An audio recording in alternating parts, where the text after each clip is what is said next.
এয়া আমি বৰদোৱা থান পোৱাৰ পিছত এয়া নামঘৰ ভাগলৈ আমি এনেদৰে সোমাই আহি আছোঁ আগে বা এই গোটেই পৰিৱেশ কিমান যে সুন্দৰ আৰু এয়া চাওকচোন আমাৰ টিকলি দুটা খুব ফূৰ্তি দুইটাৰে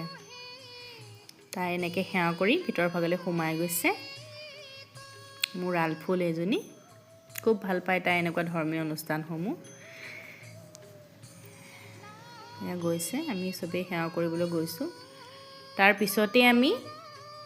আহি বৰদোৱাতে জালিপুখুৰীৰ যি নতুনকৈ বনাইছে বৰদোৱাত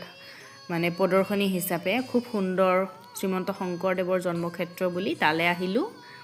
আবেলিয়ে হৈ গৈছিলে আমি সেইকাৰণে মানে বেছি টাইম দিব নোৱাৰিলোঁ আৰু এয়া আমি ভিতৰ ভাগলৈ এনেদৰে সোমাই আহিলোঁ এতিয়াও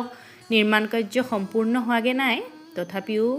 দৰ্শনাৰ্থীৰ বাবে মুকলি কৰি দিছে আমি সকলোৱে চালোঁ ইমানেই ধুনীয়া এটা পৰিৱেশ মোৰ ফালৰ পৰা মোৰ ইউটিউব ফেমিলিক এটাই অনুৰোধ আপোনালোক আহক আহি পেলাই চাওকহি খুব সুন্দৰ খুব মনোমোহা খুব মানে অন্তৰত মানে ধৰ্মৰ প্ৰতি আমাৰ সেয়া গোটেই ভাল লাগি যায় মানে আহি